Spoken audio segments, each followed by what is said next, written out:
Hello மக்களே, உங்கள்கிட்ட ஒரு விஷயம் ஷேர் பண்ணணும்னு விரும்புகிறேன். நம்மளுக்கு நல்லது செய்யுது யாருன்ட்டு நம்ம யோசித்து பார்த்துட்ருப்போம்.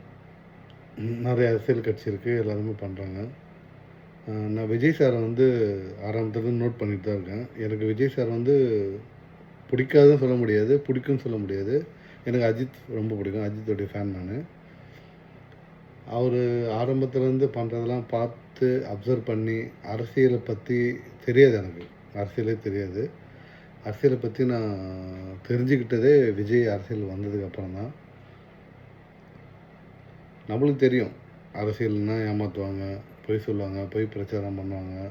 எலெக்ஷன் வர்றதுக்கு முன்னாடி ஒரு மாரி பேசுவாங்க, எலெக்ஷன் ஜெயித்த பிறகு வேறு மாரி பேசுவாங்க. நம்ம நார்மலாக போயிட்டு எனக்கு எங்கள் தெருவில் லைட் இல்லை, சாக்கடை வசதி இல்லை, செஞ்சு கொடுங்கன்னும்போது அப்போது ஒரு மாதிரி ட்ரீட் பண்ணுவாங்க நம்மளை. நம்ம அவங்களுக்காக போய் நிற்கணும், அவங்களுக்கு மாலை போடணும், எலுமிச்சம்பழம் கொடுக்கணும், அவங்களுக்காக ஒரு பெரிய மாலை வாங்கிட்டு போயிட்டு ஒரு 20 பேர் 30 பேர் சேர்ந்து போனால் தான் அவங்கள பார்க்க முடியும்.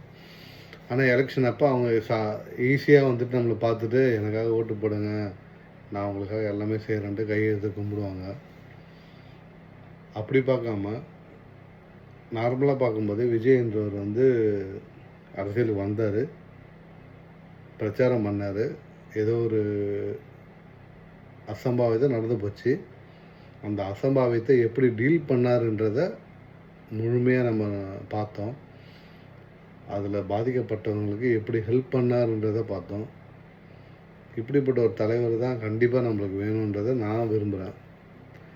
நீங்கள் விரும்புனீங்கன்னா லைக் பண்ணுங்கள், சப்ஸ்கிரைப் பண்ணுங்கள், ஷேர் பண்ணுங்கள். அது முக்கியம் கிடையாது, விஷயம் ஷேர் ஆகணும், அவ்வளோதான். நீங்கள் எனக்கு சப்ஸ்கிரைப் பண்ணுங்கள், ஷேர் பண்ணுங்கள், லைக் பண்ணுங்கள், அதை பற்றிலாம் கவலை கிடையாது. ஒரு நல்ல மனுஷன், மக்களுக்கு ஹெல்ப் பண்ண வந்தவன், மக்களுக்காகவே இருக்கணும்னு நினைக்கிறவனை நீங்கள் வளர்த்து விடுங்க. நம்மளுடைய முன்னேற்றம் அங்கே இந்த இடத்துலேருந்து தொடங்கும். முன்னேற்றம் நம்ம நாட்டுக்கு ரொம்ப அவசியம். நம்ம நாடு கஞ்சா, போதைப்பொருள் இப்படியே வீணாகி நாசமாகி அழிஞ்சு போயிட்டுருக்கு.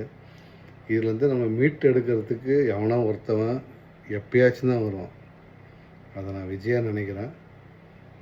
நிறைய பேர் சொல்லிட்டாங்க, ரங்கராஜ் பாண்டே சொன்னார், எலெக்ஷன்றது ஈஸியாக வர முடியாது, சஸ்டெயின் பண்ணணும், நிற்கணும், ஒரு எலெக்ஷன்லேயே சிஎம் ஆகிட முடியாது. முடியுங்க, ஏன் முடியாதுங்க? கண்டிப்பாக முடியும். ரங்கராஜ பாண்டே சொன்னதை நான் மறுக்கிறேன். கண்டிப்பாக மாற்ற முடியும். நீங்கள் நினச்சிங்கன்னா எல்லாமே நடக்கும். நீங்கள் நினச்சிங்கன்னா நடத்துங்க, உங்களுக்கு வேணான்னா விட்டுருங்க. Your choice. தேங்க்யூ.